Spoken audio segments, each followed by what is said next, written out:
سورۃ المائدہ جس کا کچھ حصہ کل ہم سماعت فرما چکے تھے اور اس کے ساتھ ساتھ اس کی مختصر وضاحت، آج کا جو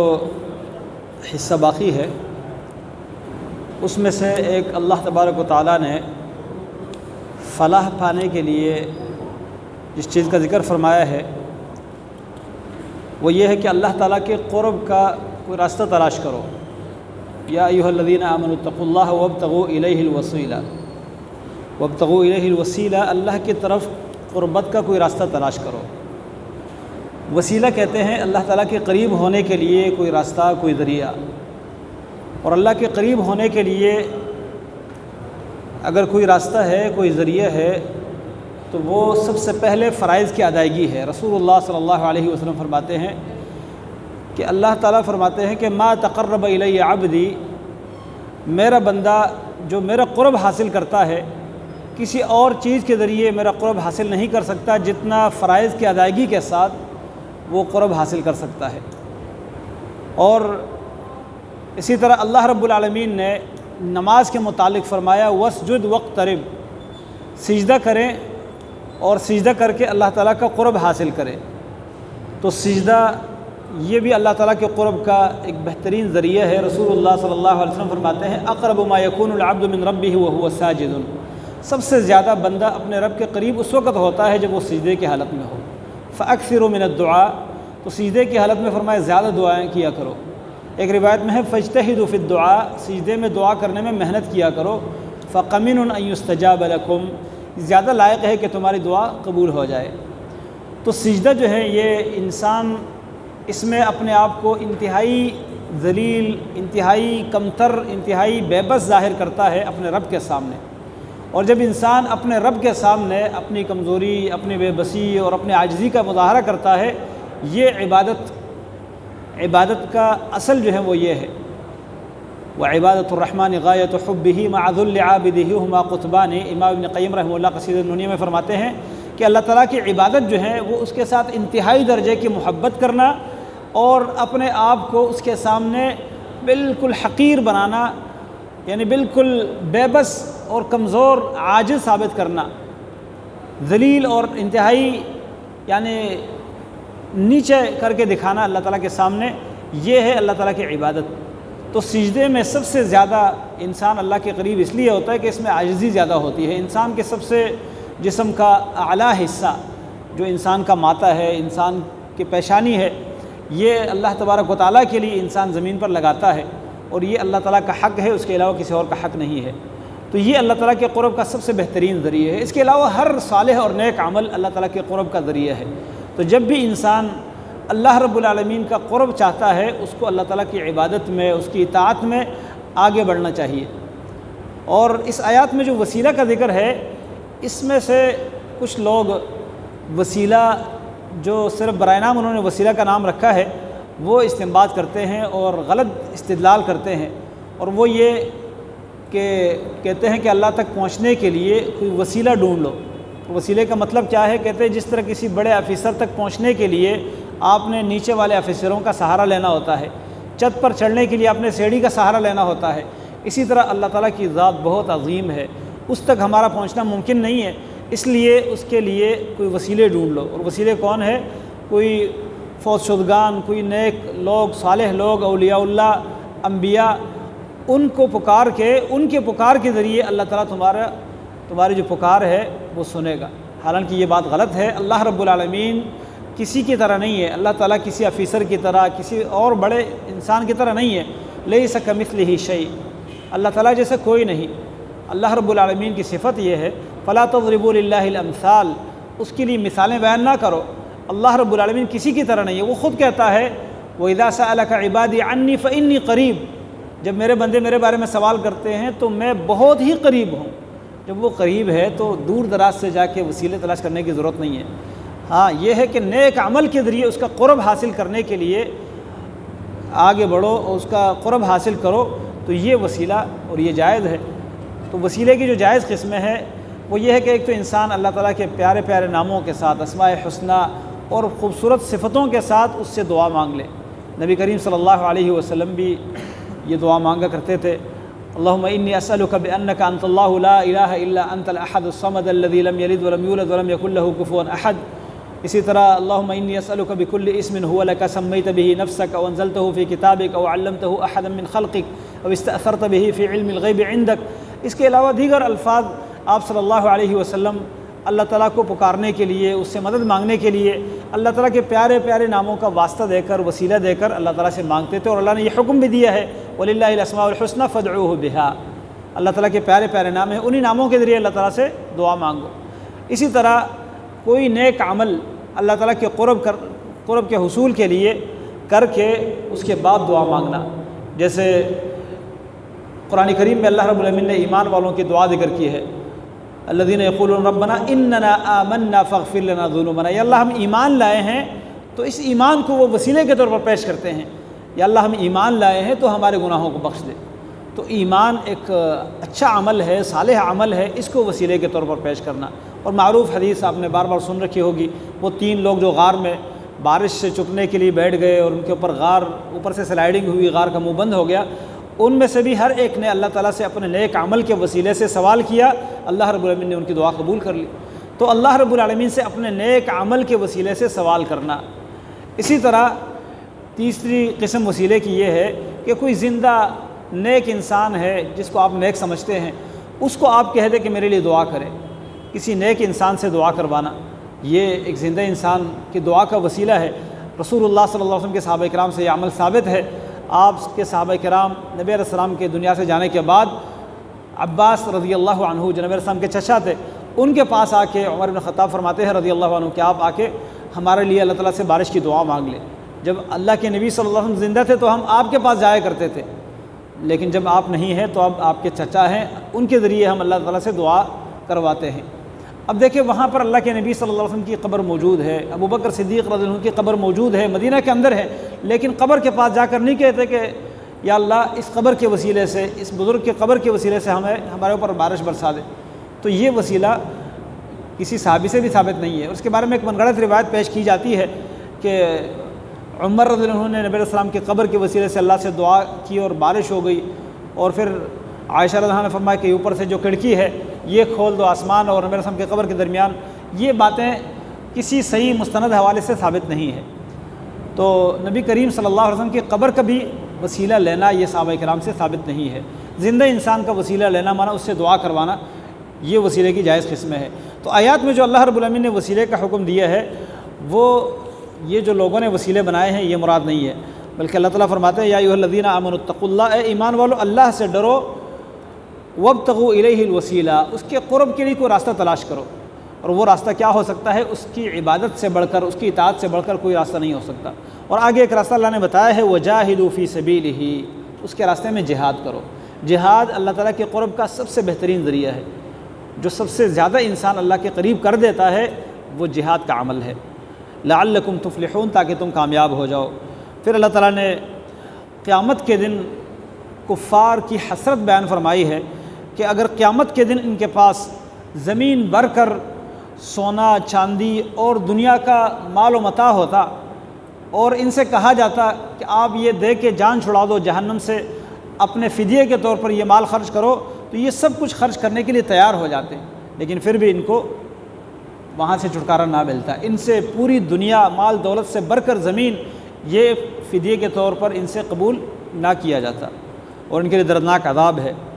پھر یہ جہنم سے نکلنا چاہیں گے، اللہ تعالیٰ فرماتے ہیں نکل نہیں پائیں گے، ان کے لیے ہمیشہ رہنے والا عذاب ہے۔ اس کے بعد اللہ تعالیٰ نے چوروں کے متعلق جو سزا ہے وہ بیان فرمائی ہے، چور چاہے مرد ہو یا عورت، تو اللہ نے فرمایا والسارق والسارقۃ فاقطعوا ایدیہما، ان کی سزا یہ ہے کہ ان کے ہاتھ کاٹو۔ تو یہ شرعی سزا جو ہے بڑے انصاف پر مبنی سزا ہے۔ ہمارے معاشرے میں بعض لوگ جو کہ اللہ تعالیٰ کی شریعت پر اعتراض کرتے ہیں، وہ کچھ عرصہ پہلے ہمارے ملک کے ایک حکمران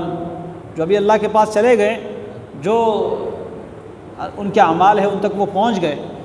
وہ کہتے تھے کہ میں اپنی قوم کو سب کو ٹڈا نہیں بنانا چاہتا، ان کے ہاتھ جو ہیں سب کٹوانا نہیں چاہتا۔ اس کا مطلب یا تو یہ ہے کہ قوم پوری کی پوری چور ہے کہ سب کے ہاتھ کٹیں گے،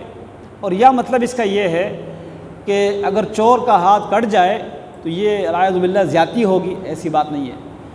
اس کا پتہ اس کو چلتا ہے جس کی چوری ہو جائے۔ اگر آپ کسی اپنے خون پسینے کے کمائے ہوئے مال، اس کا جو چور ہوتا ہے، آپ اس کو اختیار دے رہے کہ بھائی آپ کو اختیار ہے، آپ کیا کرنا چاہتے ہیں، پھر دیکھیں وہ کیا کرتا ہے۔ تو جس کی چوری ہو جاتی ہے اس کو پتہ ہے کہ چور کے لیے سزا کیا ہونی چاہیے، وہ کہے گا یہ سزا تو بہت معمولی ہے۔ تو اللہ تعالیٰ کی جو سزا ہے وہ عدل پر مبنی ہے، زیادتی پر نہیں۔ تو چوری کے لیے اللہ تعالیٰ نے یہ سزا مقرر کی، اور یہ سزائیں اگر دے دی جائے تو چوریاں خود بخود ختم ہو جائے گی۔ اس کا مطلب یہ نہیں کہ ہر آدمی کا ہاتھ کٹے گا،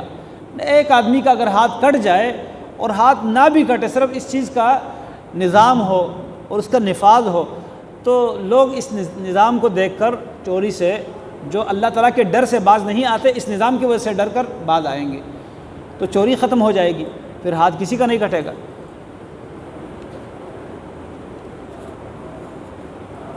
اس کے بعد اللہ تعالیٰ اپنی قدرت بیان کرتے ہیں کہ زمین آسمان کی ملکیت اللہ کی ہے، وہ جسے چاہے عذاب دیتا ہے، جسے چاہے بخش دیتا ہے، اور اللہ تعالیٰ ہر چیز پر پوری طرح قدرت والا ہے۔ پھر نبی کریم صلی اللہ علیہ وسلم کو اللہ تعالیٰ نے تسلی دی کہ اے نبی، جو لوگ کفر میں پہل کرتے ہیں، آگے بڑھتے ہیں اور ایک دوسرے سے آگے نکلنے کی کوشش کرتے ہیں، دوڑ بھاگ کرتے ہیں، فرمایا ان کی باتوں سے آپ کو پریشانی نہیں ہونی چاہیے، وہ باتیں آپ کو غمگین نہ کر دے۔ اسی طرح وہ لوگ جو کافر ہیں، جو زبان سے کہتے ہیں ہم ایمان لائے ہیں لیکن ان کے دلوں میں ایمان نہیں ہے، اور جو یہودی ہے وہ جھوٹی باتیں سننا چاہتے ہیں، جھوٹی باتیں بہت سنتے ہیں، اور دوسرے لوگ ان کی جاسوسی کے لیے وہ باتیں سنتے ہیں، وہ دوسروں کے لیے جاسوسیاں کرتے ہیں کافروں کے لیے، یا ان کے ایسے سربراہان ہیں جو دین کے دشمن ہے، وہ آپ کے پاس نہیں آئے، یہ آپ کے پاس بیٹھ کر ان کے لیے جاسوسیاں کرتے ہیں اور ان کے کہنے پر آپ کی باتیں سن کر ان تک پہنچاتے ہیں، اور وہ ان کو یہ سمجھاتے ہیں کہ آپ کو جو باتیں ہم نے سمجھائی ہے ہمارے مقصد کے مطابق اگر آپ کو باتیں بتائی جاتی ہے تو آپ ان کو لے لینا، اور اگر آپ کو ان کے خلاف باتیں دی جاتی ہے تو ان کو چھوڑ دینا۔ اللہ تعالیٰ فرماتے ہیں کہ یہ جو یہودی ہے ان کی تو خاصیت یہ ہے سماعون للکذب، یہ بہت جھوٹ سننے والے ہیں، سچی بات کو سننا نہیں چاہتے۔ اکالون للسحت، حرام خور ہے بہت زیادہ، پرلے درجے کے حرام خور۔ اکال یہ مبالغے کا صیغہ ہے، بہت زیادہ یہ حرام کھاتے ہیں۔ اسی طرح رب العالمین فرماتے ہیں اگر یہ آپ کے پاس فیصلہ کروانے کے لیے آتے ہیں تو پھر بھی آپ ان کے درمیان عدل کے ساتھ، انصاف کے ساتھ فیصلہ کریں، یا فیصلہ کرنے سے اگر آپ بچنا چاہتے تو بچ جائیں، منہ پھیر لیں۔ اگر آپ ان سے منہ پھیریں گے تو یہ آپ کو کوئی نقصان نہیں پہنچا سکتے۔ اگر آپ فیصلہ کریں گے تو عدل اور انصاف کے ساتھ فیصلہ کریں، اللہ تعالیٰ انصاف کرنے والوں کو پسند کرتا ہے۔ لیکن یہ آپ کو کیسے جج مانیں گے جبکہ ان کے پاس خود تورات موجود ہے جس میں اللہ کا حکم، اللہ کا فیصلہ موجود ہے، یہ اس فیصلے کو چھوڑ کر منہ موڑتے ہیں، تو یہ اصل میں ایمان نہیں لاتے۔ آگے اللہ تعالیٰ فرماتے ہیں کہ ہم نے تورات کو حق کے ساتھ اتارا ہے، جس کے اندر ہدایت ہے، اس کے اندر روشنی ہے، جس پر انبیاء ان لوگوں کے فیصلے کرتے تھے جو ایمان لائے تھے، اور جو یہودی تھے ان کے لیے فیصلے کرتے تھے، اور جو ربانیین اللہ والے ہیں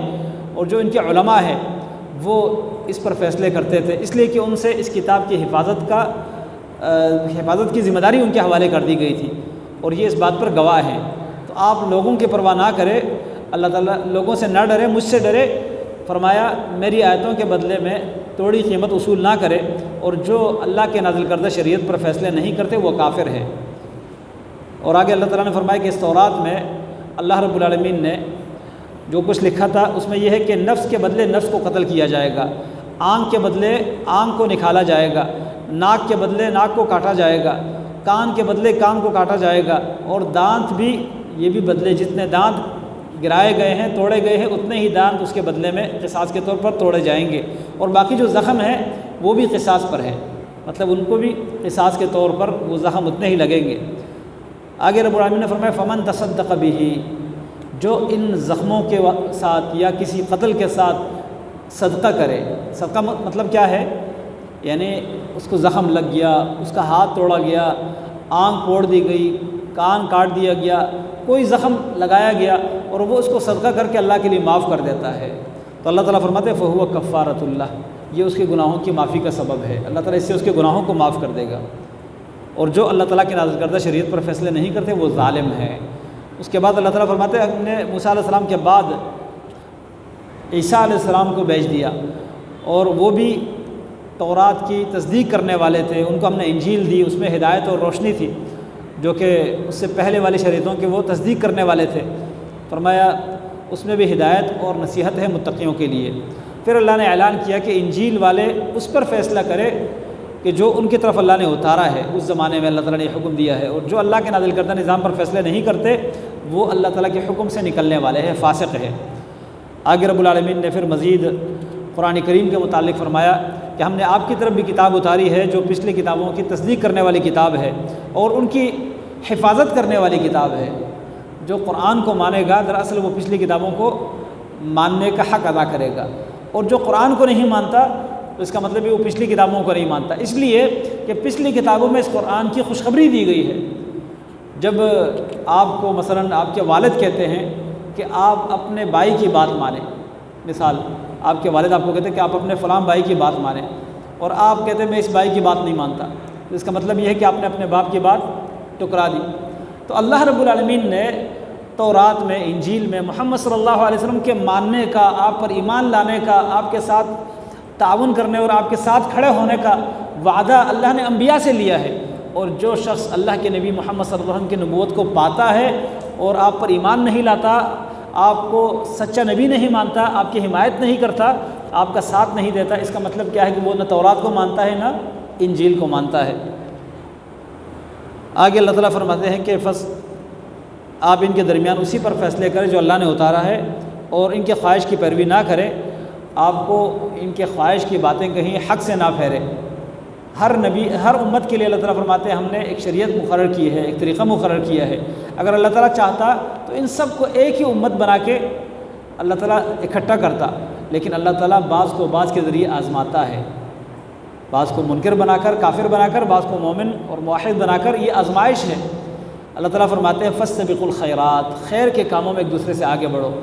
اللہ تعالیٰ ہی کی طرف تمہارا لوٹنا ہے، بس وہ تمہیں بتائے گا، تمہیں خبر دے گا جن باتوں میں تم اختلاف کیا کرتے تھے۔ آگے اللہ تعالیٰ نے مزید اللہ تعالیٰ کے نظام اور قانون پر فیصلہ کرنے کا حکم دیا ہے، اور خواہشات کی پیروی سے منع کیا ہے، اور یہودیوں کے، نصارہ کے فتنے میں آنے سے، ان کے باتوں میں آنے سے، ان کے بہکاوے میں آنے سے متنبہ فرمایا ہے۔ پھر آخر میں اللہ تعالیٰ نے بطور اعتراض، بطور انکار یہ فرمایا افحکم الجاہلیت یبغون، کیا یہ لوگ جاہلیت کا فیصلہ تلاش کرتے ہیں؟ جاہلیت کے فیصلے پر یہ لوگ جو ہیں چلتے ہیں، اسی کو تلاش کرتے ہیں۔ ومن احسن من اللہ حکما لقوم یوقنون، اللہ سے بڑھ کر کس کا فیصلہ اچھا ہو سکتا ہے؟ جو یقین کرنے والے ہیں ان کے لیے۔ اور جاہلیت کا فیصلہ یہ ہر وہ فیصلہ ہے جو قرآن اور سنت سے ہٹ کر ہے، چاہے وہ جرگے کا نظام ہو، پنچایت کا نظام ہو، یا وہ کسی بھی ملک کا قانون ہو، کسی بھی ملک کا جو ہے لا ہو، جس کے اوپر اللہ تعالیٰ کی کتاب، اللہ کے رسول صلی اللہ علیہ وسلم کی طرف سے کوئی دلیل نہ ہو، یہاں تک کہ وہ جج جو فیصلہ کرتا ہے اور اس کو فیصلے کے بارے میں حق اور باطل کا نہیں پتہ کہ حق کا فیصلہ کیا ہے، باطل کا کیا ہے، تو نبی علیہ السلام فرماتے ہیں وہ جہنم میں جائے گا۔ اسی طرح وہ جج جس کو پتہ ہے کہ حق کیا ہے اور باطل کیا ہے، پھر بھی وہ باطل کے مطابق فیصلہ کرتے ہیں، وہ بھی جہنم میں جائے گا۔ اور ایک جج ہے جو جنت میں جائے گا، جو حق کے مطابق، حق کو جانتا بھی ہے اور حق کے مطابق فیصلہ بھی کرتا ہے۔ تو اللہ تعالیٰ نے بار بار اس بات کی تاکید فرمائی ہے کہ فیصلہ اللہ کے نازل کردہ نظام کے مطابق کرو۔ اس کے بعد یہودیوں کے ساتھ دوستی کرنے سے اللہ تعالیٰ نے سختی سے منع فرمایا ہے، فرمایا وہ آپس میں ایک دوسرے کے دوست تو ہیں لیکن آپ کے ساتھ دوست نہیں بن سکتے، اور جو ان کے ساتھ دوستی کرے گا وہ انہی میں سے ہوگا۔ اللہ تعالیٰ ظالم لوگوں کو ہدایت نہیں دیتا۔ اس کے بعد اللہ تعالیٰ فرماتے ہیں کہ کچھ لوگ ایسے بھی ہوں گے جن کے دلوں میں بیماری ہے، شک ہے، نفاق ہے، وہ ان کے ساتھ دوستی کرنے میں بڑا دوڑ بھاگ کرتے ہیں، آگے آگے رہتے ہیں، کفار کے ساتھ، یہودیوں کے ساتھ دوستی میں آگے آگے رہتے ہیں، اور وہ ڈرتے ہیں کہ ہمیں، کہتے ہیں نخشى ان تصیبنا دائرہ، ان کے ساتھ دوستی ہم اس لیے نہیں چھوڑ سکتے، ان کے ساتھ تعلقات اس لیے ختم نہیں کر سکتے کہ ہم تو مٹ جائیں گے، ہمیں ڈر ہے کہ ہمیں کوئی بڑی مصیبت آ جائے گی۔ اور یہ ہمارے جو کمزور ایمان والے مسلمانوں کے حکمران ہیں، پوری دنیا کے مسلمان اس وقت وہ اسی میں اپنی عزت سمجھتے ہیں کہ ہم امریکہ کو راضی کر دیں، ہم جو ہے برٹش حکومت کو راضی کر دیں، ہم کفار کو منا لیں، ان کے ساتھ بنا کے رکھیں، کیونکہ اگر ان کے ساتھ ہم نے تعلقات خراب کر دیے تو ہم بلیک لسٹ ہو جائیں گے، ہم گرے لسٹ ہو جائیں گے، اور ہم مٹ جائیں گے، ہم پتھروں کے دور میں چلے جائیں گے۔ یہ بہت بڑی بھول ہے۔ اللہ رب العالمین کے ساتھ اگر انسان مضبوط تعلق رکھے، کفار کے ساتھ دو ٹوک الفاظ میں کہہ دے کہ تمہارا لکم دینکم ولی دین، بس صاف صاف کہہ دے. دو قومی نظریے جس پر پاکستان بنا تھا، اگر انہی نظریات کو ہم نے اپنانا تھا، ان کے ساتھ بنا کے رکھنا تھا، تو پھر الگ ٹکڑا لینے کی ضرورت کیا تھی؟ لیکن آج اسی لیے ہم خوار اور ذلیل ہیں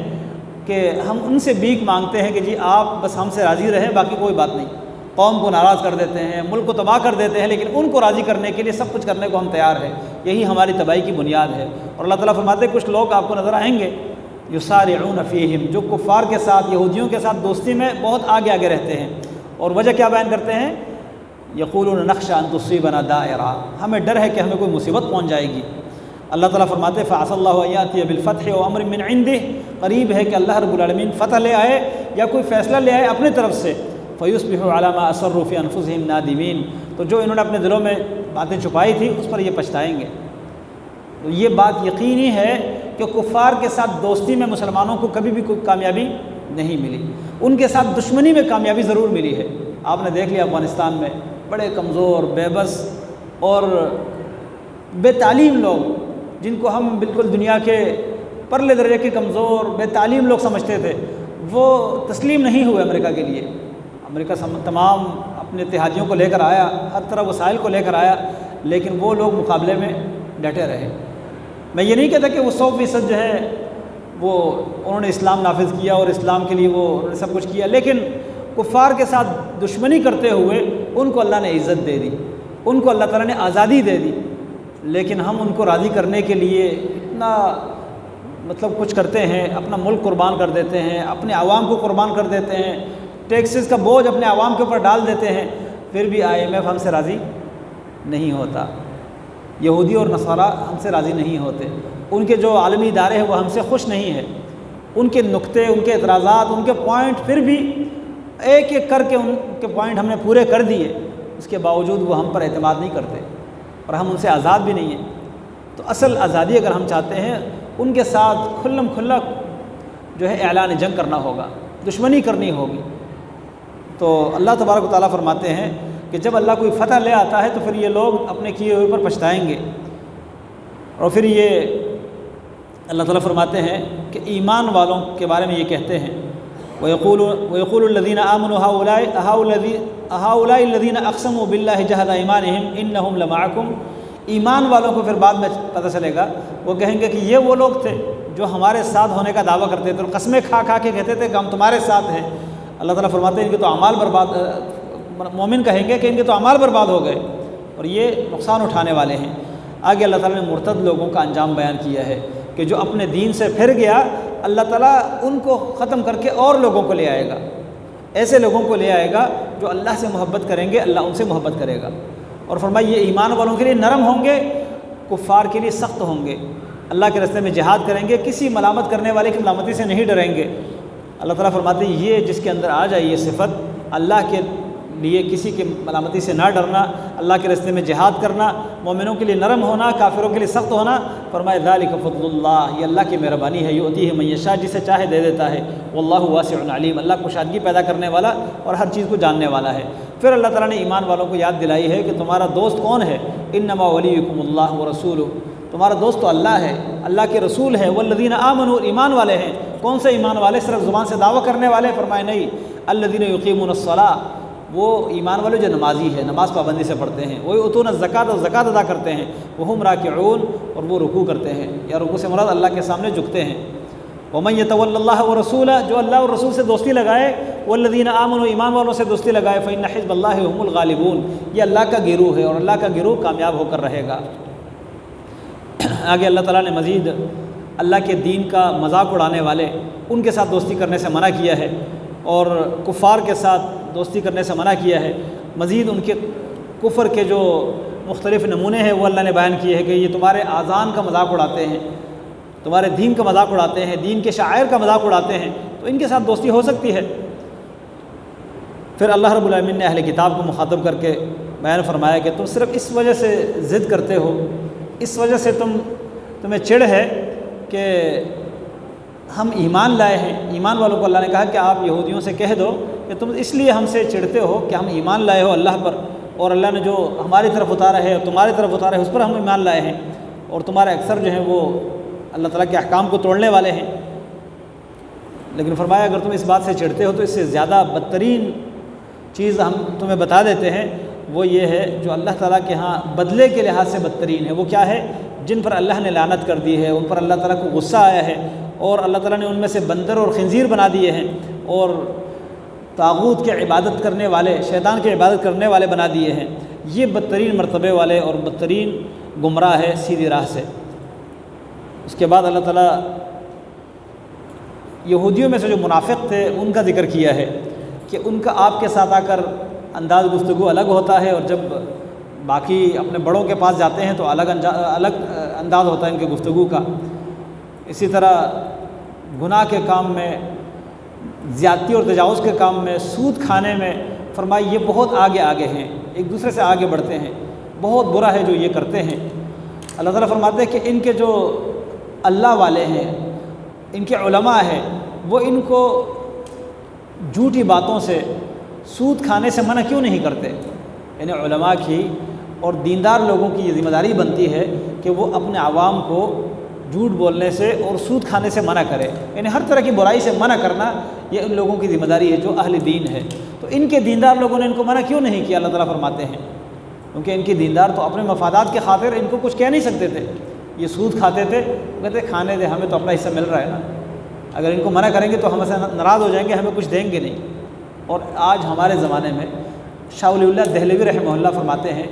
اگر آپ یہودیوں کا کردار دیکھنا چاہتے ہیں تو ہمارے مسلمانوں کے معاشرے کے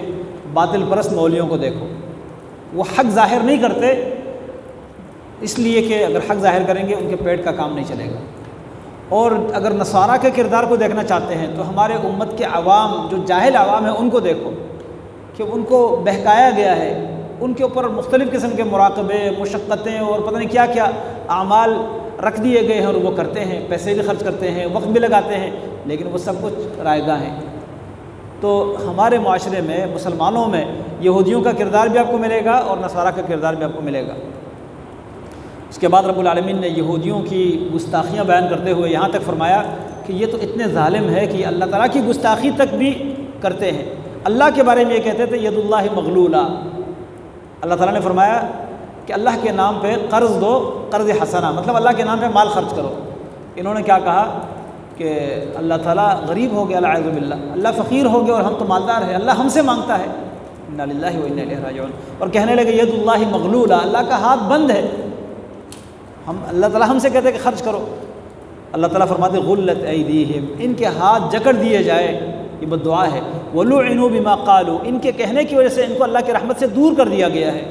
بل یداہ مبسوطتان، بلکہ اللہ کے دونوں ہاتھ کھلے ہیں، کشادہ ہے، ينفق کیف یشاء، جیسے چاہے وہ خرچ کرتا ہے،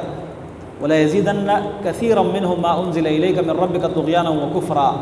آپ کی طرف جو کچھ نازل ہوا ہے ان میں سے بہت سے لوگوں کا کفر اور سرکشی کو یہ اور بڑھا دے گا، یعنی جو قرآن ہے اس پر ایمان نہ لانا، اس کا مذاق اڑانا، اس سے نفرت کرنا، اس سے ان کا کفر اور سرکشی مزید بڑھ جائے گی۔ اللہ تعالیٰ فرماتے ہیں کہ ان کو ہم نے دنیا میں ہی اتنی سزائیں دی ہے کہ ان کے درمیان ہم نے ایک دوسرے کے ساتھ دشمنی، بغض قیامت تک کے رکھی ہے۔ یہودیوں کے آپس میں کبھی محبت نہیں ہو سکتی، بغض، عداوت کہتے ہیں آمنے سامنے دشمنی، اور بغض دلوں کے اندر جو ہے، تو ان کے اندر اللہ تعالیٰ نے فرمایا قیامت تک یہ دشمنی اور بغض ہم نے رکھا ہے۔ جب بھی یہ آپس میں لڑنے کے لیے، جنگ کرنے کے لیے آگ جلاتے ہیں، اللہ تعالیٰ اس کو بجھا دیتا ہے، مطلب ان کو کفار یہ مسلمانوں کے اوپر جنگ مسلط کرتے ہیں، اللہ تعالیٰ مسلمانوں کو اس جنگ سے نجات دے دیتا ہے، اللہ تعالیٰ اس جنگ کو بجھا دیتا ہے، ان کو آپس میں اللہ تعالیٰ لڑا دیتا ہے۔ آپس میں ایسے اختلافات آ جاتے ہیں کہ یہ مسلمانوں سے غافل ہو کر آپس میں لگ جاتے ہیں۔ اللہ تعالیٰ فرماتے ہیں اگر اہل کتاب حقیقی معنوں میں ایمان لے آتے، اللہ تعالیٰ سے ڈرتے، تقوی اختیار کرتے، تو ہم ان کے گناہوں کو معاف کر دیتے اور ان کو جنت میں داخلہ دے دیتے، جو نعمتوں والی جنتیں ہیں۔ اگر یہ تورات، انجیل اور جو اللہ کی طرف سے نازل ہونے والی وحی ہے، قرآن، اس کو اپنے اوپر نافذ کر لیتے تو یہ اپنے اوپر سے کھا لیتے، اپنے پاؤں کے نیچے سے کھا لیتے، انہیں آسمان اور زمین کے خزانے کے لیے کھول دیے جاتے۔ اللہ تعالیٰ فرماتے ہیں ان میں سے ایک جماعت ہے جو درمیانے روی کرنے والی ہے، اور بہت سے ان میں سے بہت برے اعمال کرنے والے ہیں۔ آگے اللہ تعالیٰ نے اپنے نبی کو تسلی دی اور فرمایا جو آپ کی طرف نازل ہوتا ہے رب کی طرف سے وہ کھل کر بیان کرے. اگر آپ یہ پورا نہیں پہنچائیں گے تو پھر آپ نے اللہ کی رسالت، اللہ کا پیغام نہیں پہنچایا. اور اللہ تعالیٰ کی ذمہ داری ہے، اللہ تعالیٰ آپ کو لوگوں سے بچائے گا. اللہ تعالیٰ کافر لوگوں کو ہدایت نہیں دیتا. اس کے بعد اللہ تعالیٰ فرماتے ہیں اے اہل کتاب، کتاب کے اوپر عمل کرنے کا دعویٰ کرنے والے، ایمان لانے کا دعویٰ کرنے والے، لستم علی شیء، تم کسی چیز پر نہیں ہو، تم کسی کھاتے کے نہیں ہو. حتی تقیموا التوراۃ والانجیل وما انزل الیکم من ربکم، یہاں تک کہ تم تورات، انجیل اور جو رب کی طرف سے نازل ہوا ہے اس کو قائم کر دو. اور یہ عام اعلان ہے، چاہے وہ اپنے آپ کو اہل کتاب کہہ دے، اہل سنت کہہ دے، اہل الحدیث کہہ دے، مسلمان کہہ دے، یہ سارے نام اپنی جگہ، کسی چیز کے نہیں، کسی کھاتے کے نہیں، جب تک تم اللہ کے نازل کردہ دین کو قائم نہ کرو اپنے اوپر. اس کے بعد اللہ تبارک و تعالیٰ نے ان کے مزید معاہدے اور عہد شکنی کا ذکر کیا ہے. ان کا عیسیٰ علیہ السلام کے ساتھ جو انہوں نے سلوک کیا، عیسیٰ علیہ السلام پر الزام لگائے. اس کے بعد اللہ تبارک و تعالیٰ نے عیسائیوں میں سے جو کفر کا راستہ اختیار کرنے والے ہیں، کہ جو عیسیٰ علیہ السلام کو اللہ سمجھتے تھے، اللہ کہتے تھے، اسی کو معبود کہتے تھے، اللہ تعالیٰ نے ان کا کفر ذکر کیا اور شرک کے بارے میں فرمایا جو شرک کرے گا اللہ تعالیٰ کے ساتھ، اللہ تعالیٰ نے اس کے اوپر جنت کو حرام کر دیا ہے، اس کا ٹھکانہ جہنم ہے اور ظالموں کا کوئی مددگار نہیں ہوگا. پھر ان لوگوں کا عقیدہ جو عیسائیوں میں سے ایک اور گروہ تھا جو کہتے ہیں ان اللہ ثالث ثلاثہ، تثلیث کا عقیدہ، اللہ تعالیٰ نے ان کو بھی کافر قرار دے دیا ہے. اللہ تعالیٰ فرماتے ہیں کہ الہ صرف ایک ہے، معبود صرف ایک ہے. اگر یہ اس بات سے باز نہیں آئے تو ان کافروں کو بہت دردناک عذاب ملے گا. اللہ تعالیٰ نے ان ظالموں کو جو اللہ تعالیٰ کے ساتھ بڑی گستاخی کے ساتھ پیش آنے والے، کہتے تھے اللہ تعالیٰ تینوں میں سے ایک ہے، عیسیٰ، مریم اور اللہ، اور جو کہتے تھے کہ عیسیٰ علیہ السلام ہی اللہ ہے، ان کے بارے میں اللہ نے کیا ترغیب دلائی ہے توبے کی. فرمایا افلا یتوبون الی اللہ ویستغفرون، کیا یہ اللہ کی طرف توبہ نہیں کرتے، اس سے بخشش نہیں طلب کرتے؟ اس کا مطلب یہ ہے کہ بدترین قسم کے گستاخ اور گناہگار لوگ اللہ تعالیٰ ان کو بھی توبے کی ترغیب دلاتا ہے کہ کیا یہ لوگ توبہ نہیں کرتے، اللہ سے معافی نہیں مانگتے. تو جو نمازی ہے، جو کبھی گناہ ان سے سرزد ہو جاتے ہیں، ان کو تو بار بار اللہ ترغیب دیتا ہے. اور آگے فرماتے ہیں واللہ غفور الرحیم، اللہ بہت بخشنے والا، بہت رحم کرنے والا ہے. پھر عیسیٰ علیہ السلام کی حقیقت اللہ نے واضح کر دی کہ مل مسیح ابن مریم الا رسول، عیسیٰ ابن مریم تو صرف اللہ کے ایک رسول ہیں بس، ان سے پہلے بھی رسول گزرے ہیں. اور ان کی والدہ جو ہے وہ بڑی سچی ہے، وہ امہ صدیقہ، ان کی ماں سچی ہے، کوئی بھی انہوں نے جرم نہیں کیا، بدکاری نہیں کی. کانا یاکلان الطعام، اللہ فرماتے ہیں یہ دونوں الہ نہیں ہے، معبود نہیں ہے، اس لیے کہ یہ کھانے کے محتاج تھے، کھانا کھاتے تھے. جو کھانا کھاتا ہو، کھانے کا محتاج ہو، وہ رب، وہ معبود نہیں ہو سکتا. انظر کیف نبین لہم الآیات، دیکھیے ہم کس طرح ان کے سامنے آتے ہیں، واضح بیان کرتے ہیں. ثم انظر انا یؤفکون، پھر دیکھیں کہ یہ کس طرح پھر جاتے ہیں. اللہ تعالیٰ فرماتے ہیں کیا تم اللہ تعالیٰ کے سوا اس کی عبادت کرتے ہو جو تمہارے لیے نفع نقصان کے مالک نہیں؟ اللہ تعالیٰ تو ہر چیز کو سننے والا، ہر چیز کو جاننے والا ہے. پھر اللہ نے اہل کتاب کو مخاطب کر کے فرمایا کہ اپنے دین میں غلو سے کام نہ لو، حد سے نہ بڑھو، اور اپنے خواہشات کی، ایسے لوگوں کی خواہشات کی پیروی نہ کرو جو گمراہ ہو چکے ہیں اور لوگوں کو گمراہ کیا انہوں نے. پھر اللہ رب العالمین نے بنی اسرائیل میں سے جو کافر تھے، چاہے وہ یہودی ہو یا دیگر، ان کے اوپر انبیاء کی طرف سے جو بھیجی گئی لعنت ہے اس کا ذکر کیا کہ انبیاء کی زبان پر ان کے اوپر لعنت بھیجی گئی ہے، داؤد علیہ السلام کی زبان پر، عیسیٰ علیہ السلام کی زبان پر، اس لیے کہ یہ نافرمان اور حد سے گزرنے والے تھے. یہ ایک دوسرے کو برائیوں سے نہیں روکتے تھے جو برائیاں یہ کرتے تھے. اور یہ بہت بری بات ہے کہ جب قوم میں برائیاں عام ہو اور لوگ ان کو روکنے والے نہ ہوں، یہ ایک دوسرے کو روکتے نہیں تھے. اللہ تعالیٰ فرماتے ہیں یہ بہت برا ہے جو کیا کرتے تھے. ان میں سے بہت سارے لوگ ایسے ہیں جو کفار سے دوستی لگاتے ہیں. تو فرمایا جو انہوں نے اپنے آپ کے لیے آگے بھیجا ہے، جو اعمال پیش کیے ہیں، یہ بہت برے اعمال ہے کہ انہوں نے اللہ تعالیٰ کو غصہ دلایا ہے اور یہ عذاب میں ہمیشہ رہیں گے. فرمایا اگر یہ اللہ پر ایمان لاتے تو یہ کفار کے ساتھ دوستی کبھی بھی نہ لگاتے. پھر اللہ تعالیٰ نے ایمان والوں کو ایک بات سمجھائی ہے کہ آپ مسلمانوں سے دشمنی میں سب سے سخت ترین لوگ یہودیوں کو پائیں گے، اور جو مشرک ہے، یہودی اور مشرکین میں سے ہندو بھی ہے، مکہ کے مشرکین تھے، مجوسی بھی ہے،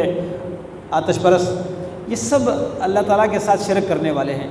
اور یہودی اور مشرکین مسلمانوں کے سخت ترین دشمن ہے، عداوت میں بہت سخت ہے. البتہ دوستی میں جو قریب تر ہے باقی کافروں کے بنسبت وہ نصارہ ہے، عیسائیوں میں مسلمانوں کے لیے کچھ نرم پہلو موجود ہے۔ اللہ تعالیٰ نے وجہ بیان فرمائی ہے اس لیے کہ ان میں سے کچھ راہب موجود ہے، دنیا سے بے رغبتی کا اظہار کرنے والے، اور کچھ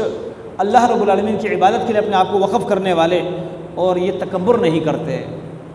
فرمایا ان میں سے کچھ ایسے لوگ بھی ہیں جب اللہ تعالیٰ کی نازل کردہ آیتوں کو سنتے ہیں تو ان کے آنکھیں جو ہے نم ہو جاتی ہے، آنسو بہہ جاتے ہیں ان کی آنکھوں سے، کیونکہ یہ حق کو پہچانتے ہیں اور ایمان لاتے ہیں، کہتے ہیں یا اللہ ہم ایمان لائے ہیں۔ یہاں پر نجاشی کا واقعہ اس کی طرف اشارہ ہے کہ جب ان کے سامنے حبشہ کا بادشاہ تھا، اسحمہ نام تھا ان کا، جب نبی علیہ السلام کے صحابہ کرام ہجرت کر کے حبشہ گئے تو مکہ سے 2 مکہ کے نمائندے وہ جا کر اس بادشاہ کے پاس بڑے بڑے تحفے لے کر گئے اور کہا کہ ہمارے کچھ لڑکے باغی ہو گئے ہیں،